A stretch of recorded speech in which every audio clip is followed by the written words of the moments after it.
تو حضرت خدیجہ رضی اللہ تعالیٰ عنہ انہوں نے بھی ایک دفعہ کہہ دیا یا رسول اللہ کہیں اللہ ناراض تو نہیں ہو گیا. تو اپنوں کی بات بڑی سخت لگتی ہے، زیادہ لگتی.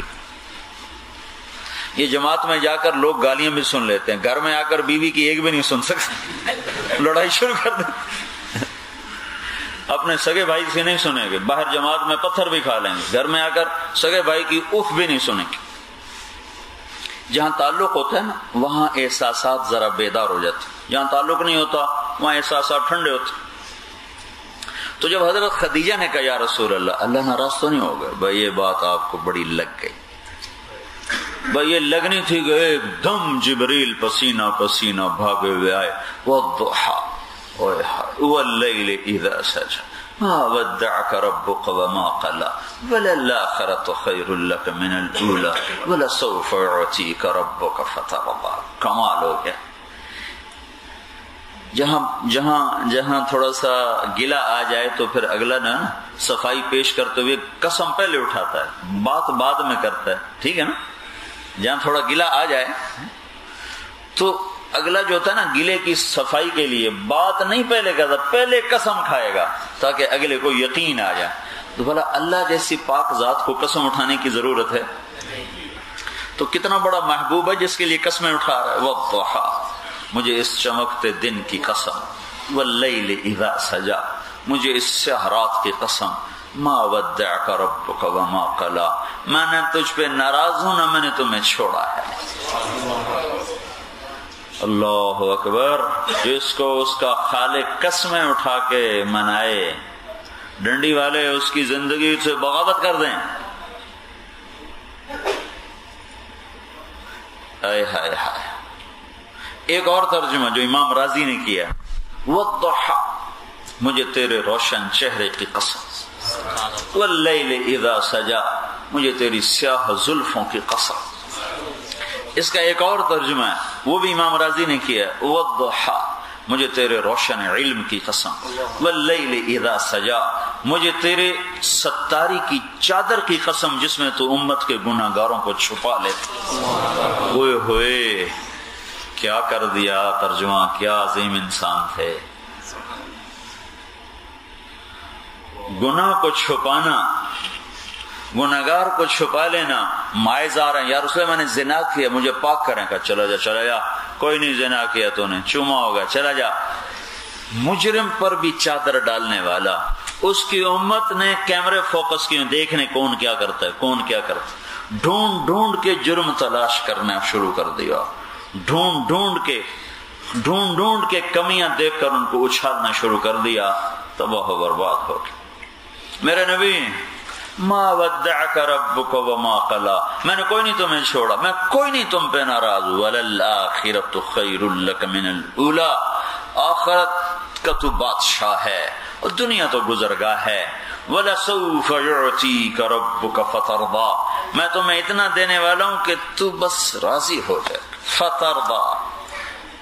فترضى یہ جو فا ہے نا، فا یہ یہاں بڑا طاقتور مطلب پیش کر رہی. فا عربی واحد زبان ہے جس میں حرف کا بھی مطلب ہوتا ہے. حرف ہمارے ہاں سین کا کوئی مطلب ہے، فا کا کوئی مطلب نہیں. عربی زبان میں سین کا بھی مطلب ہے، فا کا بھی مطلب ہے، واو کا بھی مطلب ہے. یہ عجیب زبان اللہ نے بنائی.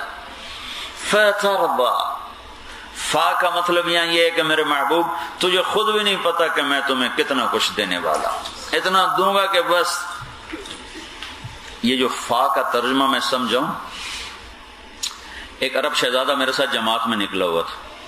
جماعت ہے ہماری پشاور مسجد محابت خان سے نکلے تو وہ باہر کھڑا مانگ رہا تھا خدائے دا پارا، خدائے دا پارا، بے اللہ کے نام پہ دو، اللہ کے نام پہ دو. تو اب اس کو یہ پرانی بات ہے، کوئی 84-85 کی بات ہے. تو اس وقت ہوتا تھا کوئی بڑا سخی ہوتا تھا تو 1 روپیہ دے دیتا تھا. تو وہ آ کے گاڑی کے ساتھ لگ گیا، خدائے دا پارا، خدائے دا پارا. تو وہ عرب شیخ نے نکالے پیسے، 100 اس کے ہاتھ میں آ گیا، اس نے اس کے ہاتھ میں پکڑا دیا. تو اب وہ اس کا منہ پہلے اوپر تھا تو ایسے کہا خدائے دا پارا، خدا. جب اس نے ایسے ہاتھ میں آیا نا تو اس نے دیکھا یہ تو کوئی اور چیز ہے، 1 روپے والا نوٹ تو نہیں ہے. تو پھر اس نے اس کو ایسے دیکھا، ہاں تو وہ اپنی ساری بات بھول گیا کہ وہ جو دوڑ لگائی ہے وہاں سے ایسا بھاگا. تو میں نے عرب سے کہا پتہ یہ کیوں بھاگا ہے؟ کہ نہیں، میں نے کہا اس لیے بھاگا ہے کہ اس کو خیال ہے کہ تو نے غلطی سے 100 روپے دے دے کہ واپس نہ لے تو اس لیے بھاگا. کہ اس نے تو سارا دن دھکے کھا کے 100 نہیں کمانا تھا، وہ 84 کی بات بتا رہا، تو تم نے اکٹھا 100 دے دیا ہے. جب کسی کو اتنا دو کہ اس کو گمان بھی نہ ہو تو وہ ایک دم راضی ہو جاتا ہے. تو یہ فا کا مطلب یہ ہے میرے محبوب تمہیں اتنا دینے والا ہوں کہ تجھے خود بھی اندازہ نہیں. فترضا، پھر بھی تسلی نہیں ہوئی. پھر اللہ نے آگے پھر کہا دیکھو جب آدمی قسمیں اٹھا لیتا ہے پھر پچھلے احسان بھی جتلاتا ہے. فلاں موقع پہ تیرے ساتھ یہ کیا، بھلا میں تیرے ساتھ دغا کر سکتا ہوں، بے وفائی کر سکتا ہوں. پھر آدمی پچھلے احسان جتلاتا ہے. تو پہلے قسمیں اٹھائیں، پھر کہا الم یجدک یتیما فآویٰ، میں نے تو تجھے ٹھکانہ دیا، بھلا میں تجھ پہ ناراض ہو سکتا ہوں. ووجدک ضالا فہدیٰ، میں نے تو تجھے اپنا آپ تیرے اوپر کھول دیا، تجھے اپنا بنا لیا، بھلا میں تجھ پہ ناراض ہو سکتا ہوں. ووجدک عائلا فاغنیٰ، میں نے تیرے فقر کو غنا میں بدلا، بھلا میں تجھ پہ ناراض ہو سکتا ہوں. اگلی صورت بھی اس کی مضمون کے ساتھ جڑی ہوئی ہے. الم نشرح لک صدرک، میں نے تو تیرا سینہ کھولا. ووضعنا عنک وزرک، میں نے تو تیرے بوجھ اٹھائے. ورفعنا لک ذکرک، میں نے تو تیری ہستی کو بلند کیا، بھلا میں تجھ پہ کیسے ناراض ہو سکتا ہوں. جس کے تھوڑے سے دل میں خیال کو اللہ دور کرنے کے لیے اتنا لمبا قرآن اتارے تو اس کا بندوں پہ کتنا حق ہوگا. یہ تو خالق ہے، وہ خالق ہے، بنانے والا. آپ بھی اللہ کے بندے ہیں، اللہ کے امر سے بنے ہیں. اللہ کا امر نہ ہوتا آپ نہ ہوتے. جو بنا کر اتنا کچھ کر رہا ہو وہ ہم بدبخت کہاں چلے گئے.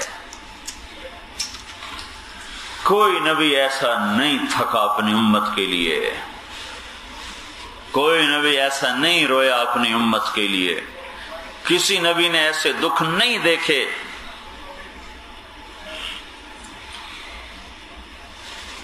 کیا بتاؤں میں، چارپائی پہ لیٹے ہوئے تھے، ایسے کروٹیں بدل رہے کروٹ. پھر نہیں رہ گیا تو چارپائی کا کنارہ ہوتا ہے نا لکڑی والا، اپنے پیٹ کو اس کے ساتھ لگا کر ایسے پریس کر رہے تھے، ایسے زور پریس کر رہے. تو حضرت عائشہ نے پوچھا یا رسول اللہ کیا ہوا؟ کہ عائشہ بھوک بہت سخت لگی. ہائے میدا کٹھا ہوتا ہے نا تو اس سے بے قراری ہوتی ہے طبیعت میں. تو ایک دن نہیں ہے، 2 نہیں ہے، 4تھا دن ہے، بھوک بڑی لگی ہوئی. تو عائشہ رضی اللہ تعالیٰ نے رونے لگی. تو یا رسول اللہ آپ اللہ سے کیوں نہیں کہہ دیتے، آپ اشارہ کریں گے سب کچھ اتر آئے گا.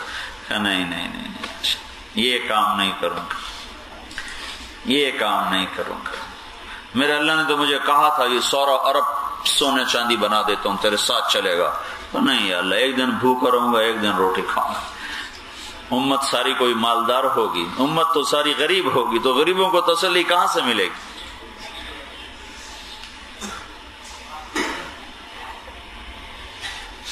اکثر امت تو فقیروں کی تسلی کے لیے کہ مجھے دیکھ، اس لیے آپ نے کہا جب تم پر غم آئے میرے غم یاد کر لینا. آخر وقت تک چکی چلتی رہی. 60 سال کی عمر میں بیٹا ہوا، 60 سال کی عمر. بڑھاپے کی اولاد تو ویسے دل کے اندر اتر جاتی. اور 18 مہینے کے ہو گئے. آپ اتنے خوش ہوئے تھے، آپ حضرت ماریہ سے ہوئے. تو وہ جگہ آج بھی محفوظ ہے، مشرق، مدینے کے مشرق کی طرف ایک 4 دیواری ہے، مسجد نبوی سے ٹھیک 3 کلومیٹر کے فاصلے پر. پہلے نہیں تھی تو ہم اندر جا کے دیکھ سکتے، اب انہوں نے 4 دیواری بڑی اونچی کر دی ہے تو اندر نہیں دیکھا جائے. یہ وہ جگہ ہے جہاں حضرت ابراہیم رضی اللہ تعالیٰ عنہ پیدا ہوئے، ہمارے نبی کے بیٹے. تو آپ نے ان کو اس جگہ پہ رکھا، کھلی فضا میں، ہوا میں. دودھ پلانے والی کا انتخاب کیا، اور جو خوشخبری لایا تھا اس کو آپ نے ایک اونٹنی انعام میں عطا فرمائی. اور پھر آپ وہاں جاتے تھے، بچے کے ساتھ گود میں لے کے بیٹھتے تھے، کھیلتے تھے. 18 مہینے کا ہو گیا، بھاگنے لگا، دوڑنے لگا، بابا بابا ابا کہنے لگا. ایک دم پیغام، آپ مسجد میں بیٹھے ہیں، یا رسول اللہ ابراہیم کو کچھ ہو گیا. اوہو،